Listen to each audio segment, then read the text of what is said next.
বাংলার যুবশক্তি প্রকল্পটা কেন আপনাদের ব্যাংক অ্যাকাউন্টে টাকা ঢুকছে না? ইতিমধ্যে যেহেতু অনেক উপভোক্তার প্রতি মাসে ব্যাংক অ্যাকাউন্টে টাকা ঢুকে যাচ্ছে, কিন্তু আপনার ব্যাংক অ্যাকাউন্টে কেন টাকা ঢুকছে না? সমস্তটা জানাবো। আপনাদের একটি কাজ করে রাখতে হবে, না হলে কিন্তু আপনার ব্যাংক অ্যাকাউন্টে টাকা ঢুকবে না। আপনি যেহেতু যুবশক্তি প্রকল্পে নতুন ভাবে আবেদন করেছেন, সবকিছু সঠিক, তারপরে কিন্তু আপনার ব্যাংক অ্যাকাউন্টে টাকা ঢুকছে না। তার কারণ হচ্ছে আপনার ব্যাংকের সঙ্গে ডিবিটি লিঙ্ক করা নেই, তার জন্য আপনার ব্যাংক অ্যাকাউন্টে টাকা ঢুকছে না। আপনারা কিভাবে ডিবিটি লিঙ্ক করবেন না সমস্তটা জানাবো আজকের এই ভিডিওর মাধ্যমে। তো অবশ্যই পুরো ভিডিওটা দেখতে থাকুন, কারণ এখন ডিবিটি লিঙ্ক না থাকলে যুবশক্তি প্রকল্পে টাকা ঢুকছে না। সমস্তটা জানাবো আপনারা কিভাবে ডিবিটি লিঙ্ক করবেন, স্টেপ বাই স্টেপ আপনাকে দেখিয়ে দেবো। যদি আপনার ডিবিটি লিঙ্ক করা থাকে সেটা আপনি দেখতে পারবেন, এবং আপনাদের যদি ডিবিটি লিঙ্ক করা না থাকলে আপনি সেটা কিন্তু ডিবিটি লিঙ্ক করতে পারবেন। এবং আপনার হয়তো অনেকে কিন্তু কনফিউশন আছেন যে আপনার ডিবিটি লিঙ্ক করা আছে কিনা, কোন ব্যাংকের সাথে আছে, সেটা কিন্তু অনেকে কিন্তু কনফিউশন আছেন যে আদৌ আপনার ব্যাংক অ্যাকাউন্টের সঙ্গে ডিবিটি লিঙ্ক করা আছে কিনা, এটি নিয়ে কিন্তু অনেক কনফিউশন আছেন। এবং যারা অলরেডি মার্চ মাসে পেমেন্ট পেয়েছেন তারা কিন্তু অনেকের কিন্তু ইতিমধ্যে কিন্তু পেমেন্ট আটকে গেছে, কারণ আপনার ডিবিটি লিঙ্ক করা নেই, তার জন্য কিন্তু ব্যাংক অ্যাকাউন্টে টাকা ঢুকছে না। এবং অনেকে কিন্তু প্রতি মাসে টাকা পেয়ে যাচ্ছে, এবং অনেকে কিন্তু এখনো পর্যন্ত ব্যাংক অ্যাকাউন্টে টাকা পাচ্ছেন। তার কারণ হচ্ছে আপনার ব্যাংকের সঙ্গে ডিবিটি লিঙ্ক করা নেই। কারণ কিছুদিন আগে মুখ্যমন্ত্রী মমতা বন্দ্যোপাধ্যায় ঘোষণা করে জানিয়েছে, এবার কিন্তু ডিবিটি লিঙ্ক করা না থাকলে কিন্তু যুবশক্তি প্রকল্পে টাকা ঢুকবে না। আপনারা যেহেতু যুবশক্তি প্রকল্পের জন্য ফর্ম ফিল আপ করেছেন, সেখানে কিন্তু আধার কার্ডের সঙ্গে আপনার যে ব্যাংকের সঙ্গে ডিবিটি লিঙ্ক করা ছিল সেই ব্যাংকের অ্যাকাউন্টে কিন্তু দিতে বলেছিল। আপনার ফর্মে অলরেডি আপনারা দেখেছেন। তারপরে কিন্তু অনেকে আপনার অনেক রকম ব্যাংক অ্যাকাউন্ট দিয়েছেন, কারো ডিবিটি লিঙ্ক করা আছে, কারণ নেই। আপনার সমস্ত ব্যাংক অ্যাকাউন্টে দিয়েছেন, যার যেটা ব্যাংক অ্যাকাউন্টে সেটা কিন্তু দিয়েছেন। আপনারা নিজেরাও জানেন যে আপনার ব্যাংক অ্যাকাউন্টের সঙ্গে ডিবিটি আদৌ লিঙ্ক করা আছে কিনা। সে সমস্তটা জানাবো আজকের এই ভিডিওর মাধ্যমে। আপনি A to Z আপনাকে বুঝিয়ে দেবো আপনার ব্যাংক অ্যাকাউন্টে কেন টাকা ঢুকছে, এবং টাকা ঢোকার জন্য যেহেতু আপনাকে কি কি করতে হবে, আপনার ডিবিটি লিঙ্ক কিভাবে করবেন, কোথায় গিয়ে করবেন, আপনি নিজে করতে পারবেন না কিনা, এটা নিয়ে অনেক কনফিউশন আছেন। তো আপনাকে দেখিয়ে দেবো। আপনার ফোন থেকে কিন্তু আপনি আপনার ডিবিটি লিঙ্ক করা আছে কিনা সেটা কিন্তু জানতে পারবেন। আপনার ফোন থেকে কিন্তু আপনি আপনার ডিবিটি লিঙ্ক করতে পারবেন। তো অবশ্যই বলবো পুরো ভিডিওটা দেখতে থাকুন। তো আপনারা যদি আমাদের এই চ্যানেলে নতুন দর্শক হয়ে থাকেন, অবশ্যই চ্যানেলটি সাবস্ক্রাইব করে পাশে বেল বাটনটি অন করবেন, এরকম নিত্য নতুন ভিডিও আপডেট সবার আগে পাওয়ার জন্য। এবং আপনি যদি ফেসবুক থাকেন অবশ্যই পেজটিকে ফলো করে রাখবেন। তো চলুন আর কথা না বাড়িয়ে ভিডিওটি শুরু করা যাক। তো ডিবিটি লিঙ্ক করা আছে কিনা আপনি কিভাবে চেক করবেন এবং কোথায় গিয়ে চেক করবেন, তার জন্য আপনার প্রথমে বলবো আমরা গুগলে চলে যাব। গুগলে সার্চ করে নেবো এনপিসিআই। আমরা গুগলে চলে যাচ্ছি, আমরা গুগলে চলে এসেছি। গুগলে সার্চ করে নেবো এনপিসিআই। আমি উপরে সার্চ করে নিয়েছি, এখানে উপরে শো করছে এনপিসিআই বলে। সার্চ যে এনপিসিআই অফিসিয়াল ওয়েবসাইট, সেটা কিন্তু প্রথমেই চলে আসবে। সেই অফিসিয়াল ওয়েবসাইটে আমরা ক্লিক করব।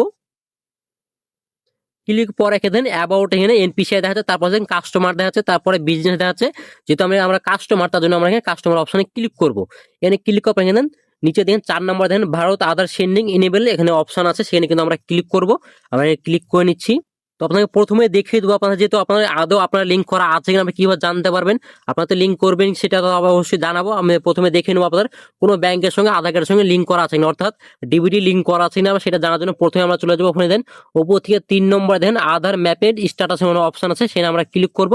এনে ক্লিক করার পর এখানে দেন ইন্টার আধার নাম্বার চাইছে, তারপরে ক্যাপচার কোড আছে, তারপরে চেক স্ট্যাটাস শো করছে। তো এখানে আধার নাম্বারটা বসিয়ে দিব। তো আমরা এখানে আধার নাম্বার বসিয়ে দিয়েছি। এরপর এখানে ক্যাপচার কোড শো করছে, আমরা এখানে ক্যাপচার কোড দেখে দিকে বসিয়ে দিব। তারপর এখানে চেক স্ট্যাটাস অপশনে ক্লিক করব। তো আমরা ক্যাপচার কোড বসিয়ে দিচ্ছি। তার আগে আপনাদের বলে রাখবেন সেশন এক্সপায়ার এখানে মানে এখানে যেহেতু আমি লগ ইন করছি, যে টাইম এখানে আমি লগ ইন করছি সেখান থেকে কিন্তু আপনাদের 10 মিনিটের মধ্যে কিন্তু এই কাজটি করে রাখতে হবে, নাহলে কিন্তু আপনাদের এই পেজটা কিন্তু পুনরায় কেটে যাবে। তারপর কিন্তু আপনার পুনরায় আবার পেজটা খুলে আবার করতে, তার জন্য অবশ্যই আপনারা 10 মিনিটের মধ্যে কিন্তু চেষ্টা করবেন এই কাজটা কমপ্লিট করার। তো আমরা এখানে চেক স্ট্যাটাস ক্লিক করবো, যেহেতু আমি এখানে ক্যাপচার কোড বসিয়ে দিয়েছি এবং আধার কার্ডের নাম্বারটা বসিয়ে দিয়েছি। এবার এখানে চেক স্ট্যাটাসে ক্লিক করব। চেক স্ট্যাটাসে ক্লিক করার পর এখানে দেন আপনার আধার কার্ডের সঙ্গে যে নাম্বার লিঙ্ক করা আছে সেই নাম্বার কিন্তু একটা ওটিপি চলে যাবে। সেই ওটিপিটা আমরা দেখে দিয়ে বসিয়ে দেবো। তারপর এখানে কনফার্ম অপশন আছে, কনফার্ম অপশনে ক্লিক করব। তো আমি এখানে আধার কার্ডের সঙ্গে যে নাম্বারটা লিঙ্ক করা ছিল সেই নাম্বার ওটিপি গিয়েছে, সেই ওটিপিটা আমরা বসিয়ে দিয়েছি। এরপর দেখেন কনফার্ম এবং ক্যান্সেল, যদি আমরা ক্যান্সেল করে দিলে এদের কিন্তু ক্যান্সেল হয়ে যাবে। তো আমরা কনফার্মে ক্লিক করব। তো আমরা কনফার্মে ক্লিক করে নিচ্ছি। তো আমরা এখানে কনফার্মে ক্লিক করবো। এখানে অ্যালার্ট চলে এসেছে, এখানে কিন্তু আমার আধার কার্ডের সঙ্গে কন্ট্যাক্ট ইজ আপনার ডিসেবল আছে, অর্থাৎ আমার কিন্তু ডিবিটি লিঙ্ক করা নেই। যেহেতু আমার নিজেরই চেক করছি, এখানে কিন্তু আমার আধার কার্ডের সঙ্গে কিন্তু কোনো ব্যাংকে কিন্তু ডিবিটি লিঙ্ক করা নেই। তার জন্য অবশ্যই আপনার বলবো কি করতে হবে, এখানে ওকে ক্লিক করবো। আপনি যদি এখানে ডিবিটি লিঙ্ক করা থাকে এখানে শো করবে আপনার কোন ব্যাংকের সঙ্গে ডিবিটি লিঙ্ক করা আছে, সেটা কিন্তু শো করবে। তো আমি এখানে যেহেতু আমার কোনো ব্যাংকের সঙ্গে ডিবিটি লিঙ্ক করা নেই, তার জন্য আমি এখানে ওকে ক্লিক করবো। ওকে ক্লিক করার পর কিন্তু আমরা এখানে পুনরায় কিন্তু চলে যাবো। এখানে প্রথমে দেখা দেন আধার সেন্ডিং অ্যান্ড ডিসেন্ডিং অপশন আছে, এখানে কিন্তু প্রথমে আমরা চলে যাবো। এখানে কিন্তু আপনারা এরপর এখানে অ্যাকাউন্ট ডিটেইলস আপনারা চেক করতে পারবেন। আপনার আধার কার্ড নাম্বার আপনার কটা ব্যাংক অ্যাকাউন্ট আছে সেটা কিন্তু আপনারা চেক করতে পারবেন। তো আমরা যেহেতু না ডিবিটি লিঙ্ক করবো, তার জন্য কিন্তু আমরা এখানে আধার সেন্ডিং ডিসেবল এখানে ক্লিক করবো। এরপর এখানে ইন্টার আধার নাম্বার চাইছে, তারপর এখানে আমি এখানে সিলেক্ট করবো আধার সেন্ডিং করবো না ডিসেন্ডিং করবো। যেহেতু আমি এখানে আধার সেন্ডিং করবো, তার জন্য এখানে আধার সেন্ডিং ক্লিক করবো। আমি এখানে যে আধার নাম্বারটা প্রথমে বসিয়ে দিচ্ছি। তবে এখানে আধার নাম্বারটা বসিয়ে দিচ্ছি, এরপর এখানে রিকোয়েস্ট ফর আধার অপশন আছে, মানে এখানে যেহেতু আমি আধার সেন্ডিং করছি নতুন ভাবে, তার জন্য এখানে সেন্ডিং অপশনে ক্লিক করবো। যদি আমি ডিসেন্ডিং করি, অর্থাৎ যদি আমার কোনো ব্যাংকের সাথে ডিবিটি লিঙ্ক করা থাকে, সেটা আমি যদি ডিবিটি ডি লিঙ্ক করতে চাই, অর্থাৎ যদি ডিবিটি লিঙ্ক যদি না রাখতে চাই, সেটা কিন্তু আমরা ডিসেন্ডিং এ ক্লিক করবো। তো আমরা যদি আধার কার্ডের সঙ্গে লিঙ্ক করবো, তার জন্য কিন্তু এখানে সেন্ডিং এ ক্লিক করবো। আমরা সেন্ডিং এ ক্লিক করে দিলাম। এরপর এখানে দেখেন আরেকটা অপশন চলে আসছে, এখানে দেখেন তিনটা অপশন আসছে। এখানে দেখেন ফ্রেশ সেন্ডিং, যেহেতু আমি নতুন ভাবে লিঙ্ক করছি, তার জন্য এখানে 1 নম্বরে অপশনে ক্লিক করবো এবং দেখেন moment same to bank, others অন্য কোনো যদি ব্যাংকের সঙ্গে আপনি ডেবিট লিঙ্ক করতে চান, তাহলে কিন্তু অন্য ব্যাংক থেকে অন্য ব্যাংকে ট্রান্সফার করতে পারবেন। সেই কিন্তু তিনটা অপশন আছে, সেই তিনটা অপশনের মধ্যে কিন্তু আপনারা করতে পারবেন। আপনি যে ব্যাংকের সঙ্গে হয়তো একটা ব্যাংকের সঙ্গে লিঙ্ক করা আছে, আপনি হয়তো অন্য ব্যাংকের সঙ্গে লিঙ্ক করতে চাইছেন, সেটা কিন্তু আপনি করতে পারবেন। তো আমরা এখানে যেহেতু আমি ফেস আছে, তার জন্য ফেসে ক্লিক করছি, ফেস সেন্ডিং। এবার আমি কোন ব্যাংকের সাথে করে সেই ব্যাংক আমরা এখানে সিলেক্ট করে নেবো। এটা ব্যাংক সিলেক্ট করে পর এখানে অ্যাকাউন্ট নাম্বার, তারপর কনফার্ম অ্যাকাউন্ট নাম্বার। তো আমি এখানে অ্যাকাউন্ট নাম্বার বসিয়ে দিয়েছি, তারপর এখানে কনফার্ম অ্যাকাউন্ট নাম্বার বসিয়ে দিয়েছি। এরপর আই অ্যাম এগ্রিতে ক্লিক করবো, টার্ম কন্ডিশন আছে এখানে, চেক বসে ক্লিক করবো। এরপর এখানে ক্যাপচার করে আমরা সুন্দর করে বসিয়ে দিব। সাবমিট অপশনে ক্লিক করবো। সাবমিট অপশন ক্লিক করে টার্ম কন্ডিশন থাকবে, আমি এখানে পুরোটা স্ক্রল করে নেবো আর নিচের দিকে চলে আসবো। এখানে দেখেন এগ্রি অ্যান্ড কন্টিনিউ, এখানে ক্লিক করবো। এরপর আবার কিন্তু পুনরায় কিন্তু ওটিপি যাবে, সেই ওটিপিটা আমরা সুন্দরভাবে বসিয়ে দিব। এখানে ওটিপিটা বসিয়ে দিয়ে আমরা কনফার্ম হতে বলছে যে আমি আদৌ লিঙ্কটা করতে চাইছি কিনা। যেহেতু আমি এখানে লিঙ্ক করতে চাই, তার জন্য এখানে আমি কনফার্মে বসিয়ে দেবো, এখানে অর্থাৎ কনফার্ম করে দিব। ওয়েলকাম ভারত আধার সেন্ডিং ইনেবল, মানে এটা আমার কিন্তু কমপ্লিট হয়ে যাবে। আমার কিন্তু খুব শিগগিরই কিন্তু আপনার আধার লিঙ্কটা হয়ে যাবে, কিছুক্ষণের মধ্যে কিন্তু কোনো টাইমে 10 মিনিটও লাগতে পারে, কোনো এক টাইমে 1 ঘন্টাও লাগতে পারে।